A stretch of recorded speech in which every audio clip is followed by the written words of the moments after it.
ਸਭ ਨੂੰ ਜੈ ਮਸੀਹ ਦੀ। ਆਓ ਅਸੀਂ ਪਰਮੇਸ਼ਰ ਦਾ ਵਚਨ ਅੱਜ ਪੜ੍ਹਦੇ ਹਾਂ। ਲੂਕਾ ਦੀ ਇੰਜੀਲ 22 ਉਹਦੀ ਅਸੀਂ 12 ਦੀ ਪਹਿਲਾਂ 22, 23 ਤੇ 24 ਪੜ੍ਹਦੇ ਹਾਂ।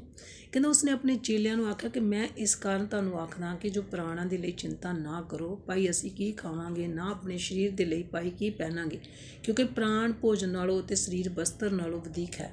ਕਾਵਾਂ ਦੀ ਵੱਲ ਧਿਆਨ ਕਰੋ, ਜੋ ਉਹ ਨਾ ਬੀਜਦੇ ਹਨ ਨਾ ਵੱਢਦੇ, ਉਹਨਾਂ ਦੇ ਕੋਲ ਨਾ ਭੰਡਾਰ ਨਾ ਭੜੋਲਾ ਹੈ, ਅਤੇ ਪਰਮੇਸ਼ਰ ਉਹਨਾਂ ਦੀ ਪ੍ਰਤਿਪਾਲ ਕਰਦਾ ਹੈ। ਤੁਸੀਂ ਪੰਛੀਆਂ ਨਾਲੋਂ ਕਿਤੇ ਉੱਤਮ ਹੋ। ਆਮੀਨ। ਅਗਲੀ ਲਾਈਨ ਅਸੀਂ ਹੋਰ ਪੜ੍ਹਦੇ, 29 ਪੜ੍ਹਦੇ। ਕਹਿੰਦਾ ਤੁਸੀਂ ਇਹਦੀ ਭਾਲ ਨਾ ਕਰੋ ਕੀ ਖਾਵਾਂਗੇ ਕੀ ਪਹਿਨਾਂਗੇ, ਅਤੇ ਭਰਮ ਨਾ ਕਰੋ, ਕਿਉਂ ਜੋ ਸੰਸਾਰ ਦੀਆਂ ਪਰਾਈਆਂ ਕੌਮਾਂ ਲਈ ਦੇ ਲੋਕ ਇਹਨਾਂ ਵਸਤਾਂ ਦੀ ਭਾਲ ਨੂੰ ਭਾਲਦੇ ਹਨ, ਪਰ ਤੁਹਾਡਾ ਪਿਤਾ ਜਾਣਦਾ ਭਾਈ ਤੁਹਾਨੂੰ ਇਹਨਾਂ ਵਸਤਾਂ ਦੀ ਲੋੜ ਹੈ। ਪਰੰਤੂ ਤੁਸੀਂ ਉਹਦੇ ਰਾਜ ਨੂੰ ਭਾਲੋ ਤਾਂ ਤੁਹਾਨੂੰ ਇਹ ਸਾਰੀਆਂ ਵਸਤਾਂ ਵੀ ਦਿੱਤੀਆਂ ਜਾਣਗੀਆਂ। ਇਹ ਛੋਟੇ ਝੁੰਡ ਨਾ ਡਰ, ਕਿਉਂ ਜੋ ਤੁਹਾਡੇ ਪਿਤਾ ਨੂੰ ਪਸੰਦ ਆਇਆ ਜੋ ਰਾਜ ਤੁਹਾਨੂੰ ਦੇਵੇ। ਆਮੀਨ। ਅਸੀਂ ਇਸ ਵਚਨ ਲਈ ਪ੍ਰਭੂ ਯਿਸੂ ਦਾ ਬਹੁਤ ਬਹੁਤ ਧੰਨਵਾਦ ਕਰਦੇ ਹਾਂ। ਪ੍ਰਭੂ ਯਿਸੂ ਮਸੀਹ ਤੇ ਆਪਣੇ ਚੇਲਿਆਂ ਨੂੰ ਸਮਝਾਉਂਦੇ ਆ, ਵਚਨ ਦੱਸਦੇ ਆ ਪ੍ਰਭੂ ਯਿਸੂ ਮਸੀਹ ਕਿ ਤੁਸੀਂ ਕਹਿੰਦਾ ਤੁਸੀਂ ਆਪਣੇ ਪ੍ਰਾਣਾਂ ਦੀ ਚਿੰਤਾ ਨਾ ਕਰਨਾ, ਜਾਣੀ ਆਪਣੀ ਜਾਨ ਦੀ ਚਿੰਤਾ ਨਾ ਕਰਨਾ, ਇਸ ਗੱਲ ਦੀ ਫਿਕਰ ਨਾ ਕਰਨਾ ਕਿ ਅਸੀਂ ਕੀ ਖਾਵਾਂਗੇ ਜਾਂ ਕੀ ਪਹਿਨਾਂਗੇ। ਆਪਣੇ ਸਰੀਰ ਦੇ ਲਈ ਕਹਿੰਦਾ ਪ੍ਰਭੂ ਕਹਿੰਦਾ ਤੁਸੀਂ ਚਿੰਤਾ ਨਹੀਂ ਕਰਨਾ। ਕਹਿੰਦਾ ਨਾ ਹੀ ਤੁਸੀਂ ਭੋਜਨ ਦੇ ਲਈ ਕਹਿੰਦਾ ਆਪਣੇ ਮਤਲਬ ਬੋਝ ਰੱਖਣਾ ਜਾਂ ਟੈਨਸ਼ਨ ਲੈਣੀ ਕਿ ਅਸੀਂ ਕਿੱਥੋਂ ਖਾਵਾਂਗੇ। ਪ੍ਰਭੂ ਕਹਿੰਦਾ ਤੁਸੀਂ ਉਹਨਾਂ ਪੰਛੀਆਂ ਅਤੇ ਕਾਵਾਂ ਵੱਲ ਦੇਖੋ ਜੋ ਨਾ ਵੱਢਦੇ ਨਾ ਭੜੋਲਿਆਂ 'ਚ ਇਕੱਠੇ ਕਰਦੇ।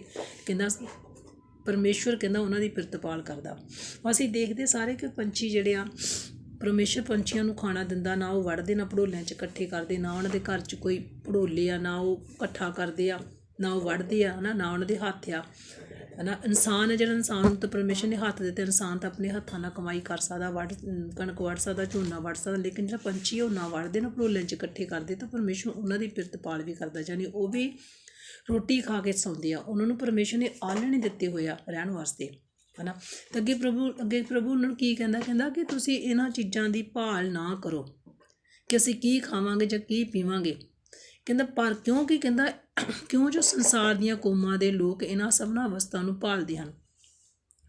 ਪ੍ਰਭੂ ਕਹਿੰਦਾ ਇਸ ਗੱਲ ਦੀ ਚਿੰਤਾ ਕਰਨਾ ਤੁਹਾਡਾ ਕੰਮ ਨਹੀਂ ਆ। ਤੁਸੀਂ ਇਸ ਗੱਲ ਦੀ ਚਿੰਤਾ ਨਹੀਂ ਕਰਨੀ ਕਿ ਅਸੀਂ ਕੀ ਖਾਵਾਂਗੇ ਜਾਂ ਕੀ ਪਹਿਨਾਂਗੇ, ਕਿੱਥੇ ਰਵਾਂਗੇ। ਕਹਿੰਦਾ ਇਹ ਗੱਲਾਂ ਦੀ ਚਿੰਤਾ ਕਰਨ ਦੀ ਇਹਨਾਂ ਲੋਕਾਂ ਨੂੰ ਲੋੜ ਆ, ਪਰਾਈਆਂ ਕੌਮਾਂ ਨੂੰ। ਕਿਹੜੇ ਲੋਕ? ਜਿਹੜੇ ਪ੍ਰਭੂ ਯਿਸੂ ਮਸੀਹ ਨੂੰ ਨਹੀਂ ਜਾਣਦੇ, ਜਿਹੜੇ ਕਿ ਪਰਮੇਸ਼ਰ ਨੂੰ ਨਹੀਂ ਜਾਣਦੇ, ਜਿਨ੍ਹਾਂ ਨੂੰ ਨਹੀਂ ਪਤਾ ਕਿ ਪਰਮੇਸ਼ਰ ਕੌਣ ਆ। ਉਹ ਨਹੀਂ ਜਾਣਦੇ ਕਿ ਪਰਮੇਸ਼ਰ ਕੀ ਕੁਛ ਕਰ ਸਕਦਾ, ਲੇਕਿਨ ਅਸੀਂ ਜਾਣਦੇ ਹਾਂ।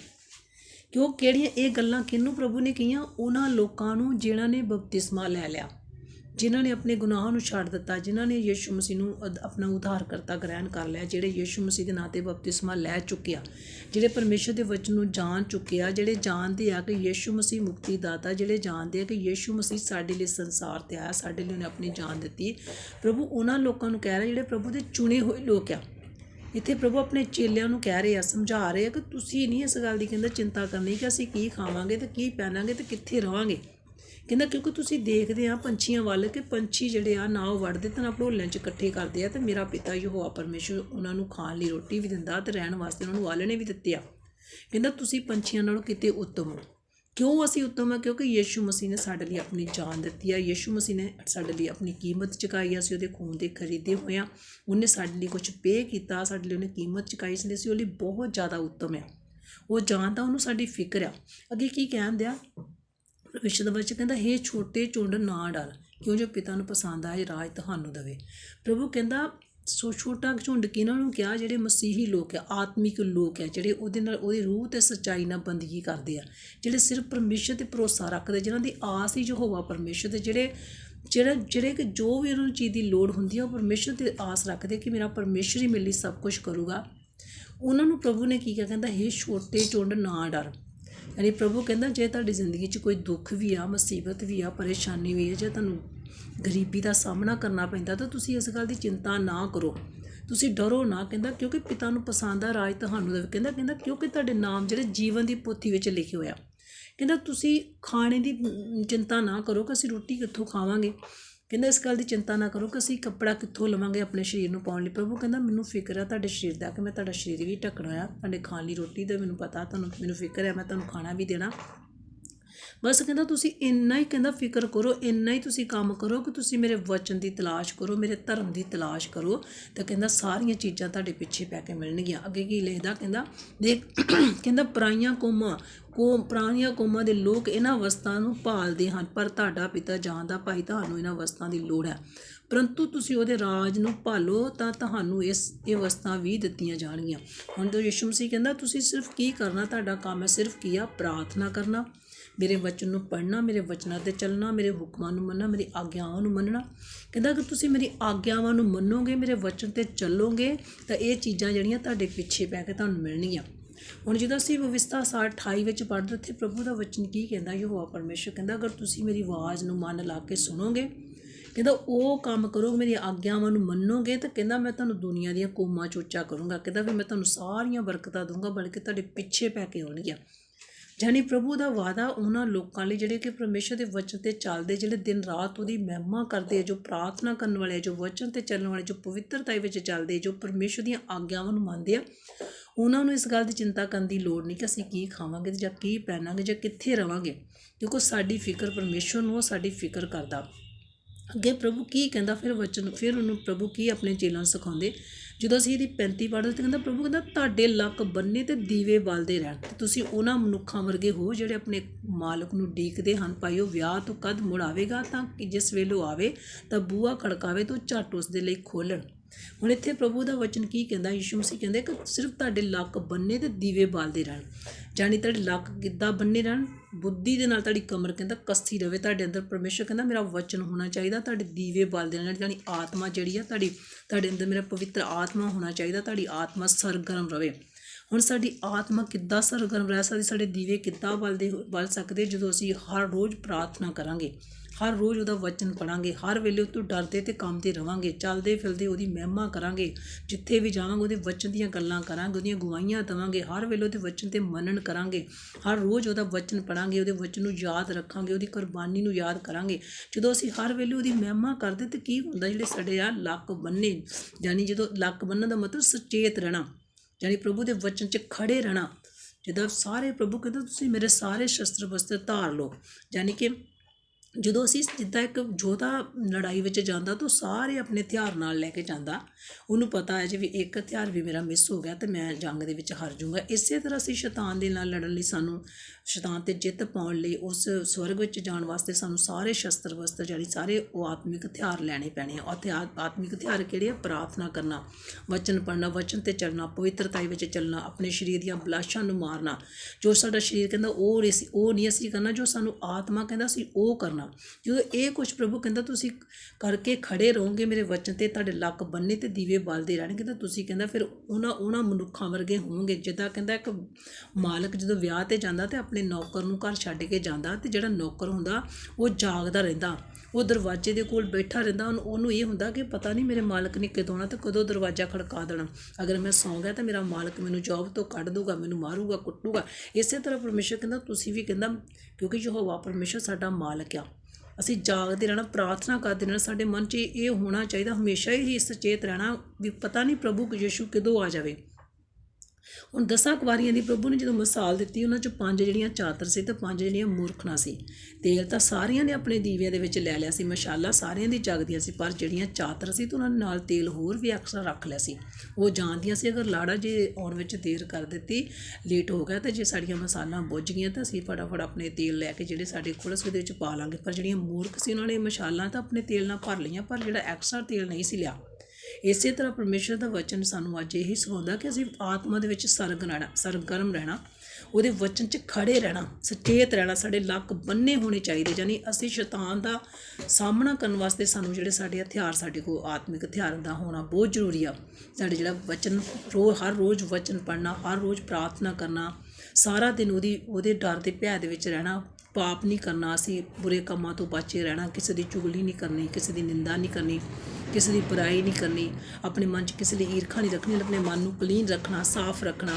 ਜਾਨੀ ਸਾਡੇ ਮਨ 'ਚ ਇਹ ਵਚਨ ਪ੍ਰਭੂ ਦਾ ਹੋਣਾ ਚਾਹੀਦਾ, ਸਾਡੇ ਅੰਦਰ ਡਰ ਪਰਮੇਸ਼ਰ ਦਾ ਹੋਣਾ ਚਾਹੀਦਾ, ਅਸੀਂ ਜਾਗਦੇ ਰਹਿਣਾ, ਪ੍ਰਾਰਥਨਾ ਕਰਦੇ ਰਹਿਣਾ, ਸਾਡੇ ਮਨ 'ਚ ਇਹ ਹੋਣਾ ਚਾਹੀਦਾ ਪਤਾ ਨਹੀਂ ਯਿਸੂ ਮਸੀਹ ਕਦੋਂ ਆ ਜੇ, ਹੈ ਨਾ।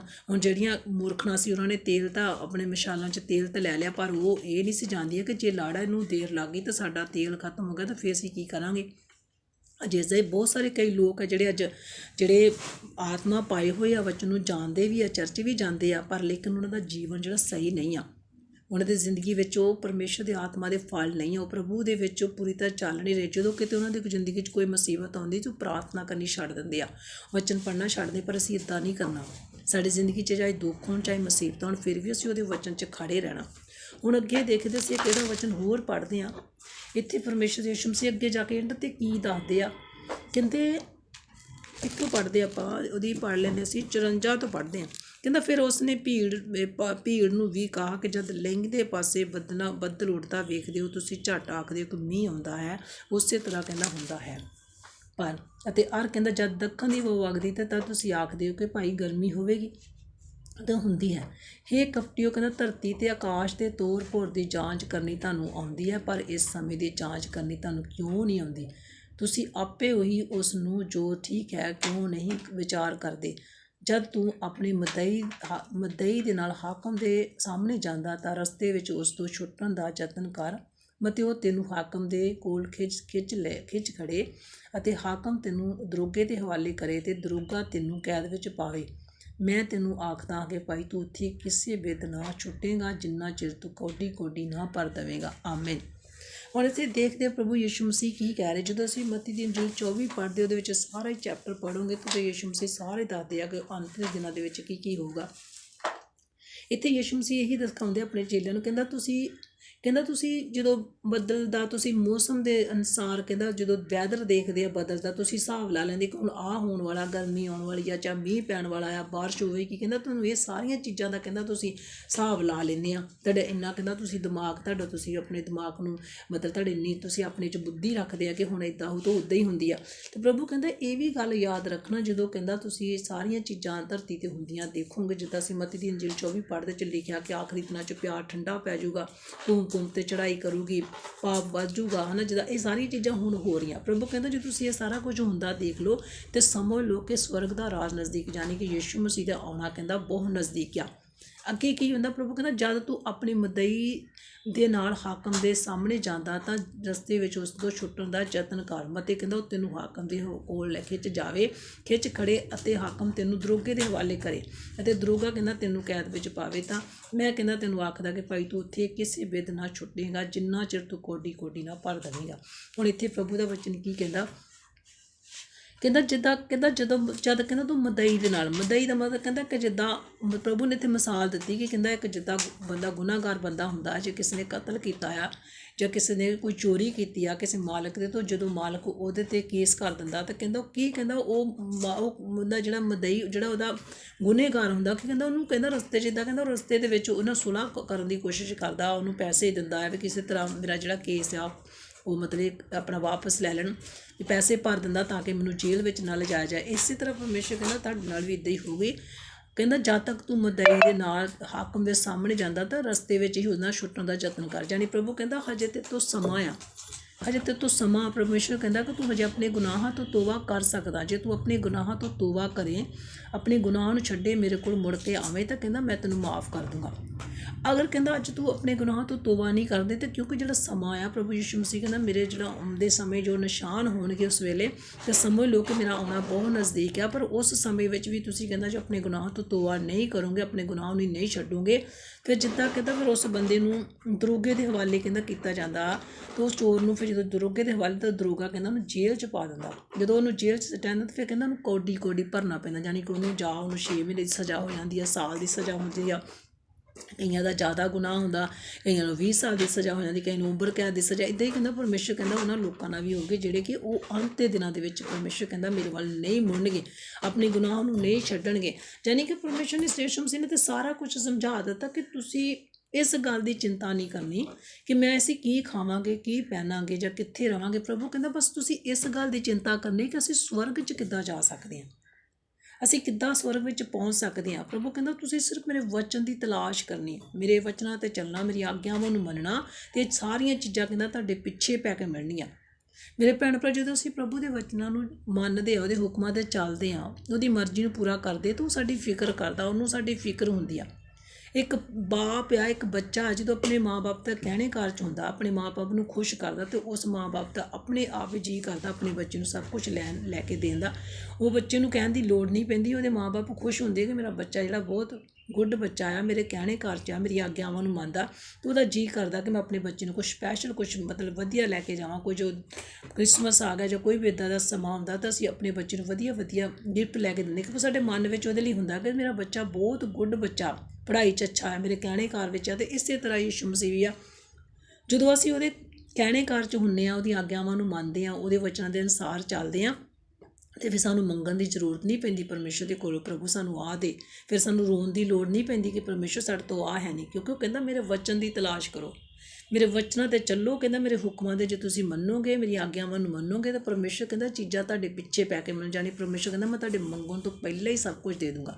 ਇਸ ਲਈ ਮੇਰੇ ਭੈਣ ਭਰਾਵੋ, ਸਾਨੂੰ ਇਸ ਗੱਲ ਦੀ ਚਿੰਤਾ ਕਰਨ ਦੀ ਕੋਈ ਜ਼ਰੂਰਤ ਨਹੀਂ ਆ ਕਿ ਅਸੀਂ ਰੋਟੀ ਕਿੱਥੋਂ ਖਾਣੀ ਆ, ਅਸੀਂ ਕੱਪੜੇ ਕਿੱਥੋਂ ਲਵਾਂਗੇ, ਜਾਂ ਅਸੀਂ ਆਪਣੇ ਬੱਚੇ ਦੀਆਂ ਫੀਸਾਂ ਕਿੱਥੋਂ ਦੇਵਾਂਗੇ, ਅਸੀਂ ਆਪਣੇ ਘਰ ਦਾ ਕਿਰਾਇਆ ਕਿੱਥੋਂ ਦੇਵਾਂਗੇ, ਅਸੀਂ ਆਪਣੀ ਕਿੱਥੋਂ ਜ਼ਰੂਰਤਾਂ ਪੂਰੀਆਂ ਕਰਾਂਗੇ। ਸਾਨੂੰ ਇਸ ਗੱਲ ਦੀ ਚਿੰਤਾ ਕਰਨ ਦੀ ਲੋੜ ਨਹੀਂ। ਅਗਰ ਅਸੀਂ ਪਰਮੇਸ਼ਰ ਦੇ ਵਚਨ 'ਤੇ ਸਹੀ ਤਰੀਕੇ ਨਾਲ ਚੱਲ ਰਹੇ ਹਾਂ, ਰੂਹ ਸੱਚਾਈ ਨਾਲ ਉਹਦੀ ਬੰਦਗੀ ਕਰ ਰਹੇ ਹਾਂ, ਜੇ ਸਾਡੇ ਸੰਬੰਧ ਪਰਮੇਸ਼ਰ ਦੇ ਨਾਲ ਬਿਲਕੁਲ ਸਹੀ ਆ, ਅਸੀਂ ਉਹਨੂੰ ਆਪਣਾ ਦੋਸਤ ਬਣਾਇਆ, ਬੈਸਟ ਮਿੱਤਰ ਬਣਾਇਆ, ਅਸੀਂ ਉਹਨੂੰ ਪਿਆਰ ਕਰਦੇ, ਦਿਲ ਜਾਨ ਨਾਲ ਉਹਨੂੰ ਪਿਆਰ ਕਰਦੇ ਹਾਂ, ਅਤੇ ਫਿਰ ਉਹ ਵੀ ਸਾਨੂੰ ਪਿਆਰ ਕਰਦਾ, ਉਹਨੂੰ ਵੀ ਸਾਡਾ ਫਿਕਰ ਹੈ। ਉਹ ਜਾਣਦਾ ਕਿ ਮੇਰੇ ਬੱਚੇ ਮੈਨੂੰ ਪਿਆਰ ਕਰਦੇ ਆ, ਉਹਨੂੰ ਪਤਾ ਕਿ ਮੇਰੇ ਬੱਚਿਆਂ ਦਾ ਸਿਰਫ ਮੇਰੇ 'ਤੇ ਆਸ ਆ, ਮੇਰੇ ਬੱਚੇ ਸਿਰਫ ਮੇਰੇ ਵੱਲ ਤੱਕਦੇ ਰਹਿੰਦੇ ਆ। ਸਾਨੂੰ ਇੱਦਾਂ ਹੋਣਾ ਚਾਹੀਦਾ, ਸਾਡੇ ਸ਼ਾਮ ਦੀ ਰੋਟੀ ਦਾ ਸਾਨੂੰ ਫਿਕਰ ਨਹੀਂ ਹੋਣਾ ਚਾਹੀਦਾ। ਸਾਨੂੰ ਪਤਾ ਹੋਣਾ ਚਾਹੀਦਾ ਕਿ ਸ਼ਾਮ ਦੀ ਰੋਟੀ ਦਾ ਵੀ ਪ੍ਰਭੂ ਸਾਡਾ ਇੰਤਜ਼ਾਮ ਕਰੂਗਾ, ਸਵੇਰ ਦੀ ਰੋਟੀ ਦਾ ਵੀ ਉਹੀ ਇੰਤਜ਼ਾਮ ਕਰੂਗਾ, ਦੁਪਹਿਰ ਦੀ ਰੋਟੀ ਦਾ ਵੀ ਇੰਤਜ਼ਾਮ ਕਰੋ। ਸਿਰਫ ਅਸੀਂ ਇਹ ਕਰਨਾ ਕਿ ਸਵੇਰੇ ਪ੍ਰਾਰਥਨਾ ਕਰਨੀ ਆ, ਦੁਪਹਿਰ ਨੂੰ ਪ੍ਰਾਰਥਨਾ ਕਰਨੀ ਆ, ਸ਼ਾਮ ਨੂੰ ਪ੍ਰਾਰਥਨਾ ਕਰਨੀ ਆ, ਚੱਲਦੇ ਫਿਰਦੇ ਉਹਦੀ ਵਹਿਮਾਂ ਕਰਨੀ ਆ, ਆਪਣੇ ਆਪ ਨੂੰ ਪਾਪ ਤੋਂ ਬਚਾ ਕੇ ਰੱਖਣਾ, ਆਪਣੇ ਮਨ ਦੀਆਂ ਬਲਾਸ਼ਾਂ ਨੂੰ ਮਾਰਨਾ, ਜੋ ਸਾਡਾ ਸਰੀਰ ਕਹਿੰਦਾ ਉਹ ਨਹੀਂ ਕਰਨਾ,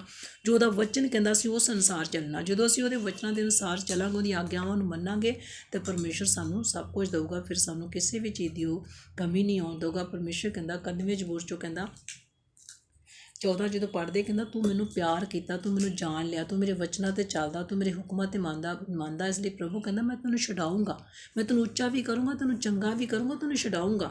ਜਦੋਂ ਅਸੀਂ ਉਹਦੇ ਵਚਨ ਨੂੰ ਜਾਣ ਲੈਂਦੇ ਹਾਂ, ਅਸੀਂ ਉਹਨੂੰ ਪਿਆਰ ਕਰਦੇ, ਉਹਦੇ ਹੁਕਮਾਂ 'ਤੇ ਚੱਲਦੇ ਹਾਂ, ਤਾਂ ਪਰਮੇਸ਼ਰ ਸਾਨੂੰ ਛਡਾਉਂਦਾ, ਸਾਨੂੰ ਹਰ ਇੱਕ ਮੁਸੀਬਤ 'ਚੋਂ ਛਡਾਉਂਦਾ, ਸਾਨੂੰ ਬਿਮਾਰੀਆਂ 'ਚੋਂ ਕੱਢਦਾ, ਦੁੱਖਾਂ 'ਚੋਂ ਕੱਢਦਾ, ਗਰੀਬੀ 'ਚੋਂ ਕੱਢਦਾ।